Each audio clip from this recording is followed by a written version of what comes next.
God blesses both faith and diligence. God blesses faith, diligence, and bold actions. You were never meant to sit on the sideline and watch others live out their dreams. You were created with purpose, and now it is time to act on it.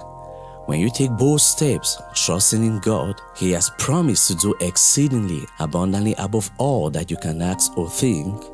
Ephesians 3:20 says, "Now unto Him that is able to do exceeding abundantly above all that we ask or think, according to the power that worketh in us."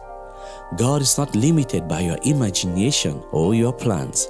When you step out in faith, trusting His power working within you, He will accomplish more than you could ever dream.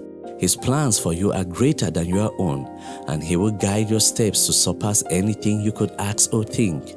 Ecclesiastes 9:10 says, "Whatsoever thy hand findeth to do, do with thy might, for there is no work, no device, no knowledge, no wisdom in the grave whither thou goest." This scripture encourages us to put our full effort into the work we do with all our might. When you step out in faith, give your best, knowing that God will bless your diligence. He will honor your hard work and multiply your efforts. Both faith and diligent action go hand in hand in fulfilling God's purpose for your life. Take action, my friend, and trust in Jesus. Stay blessed.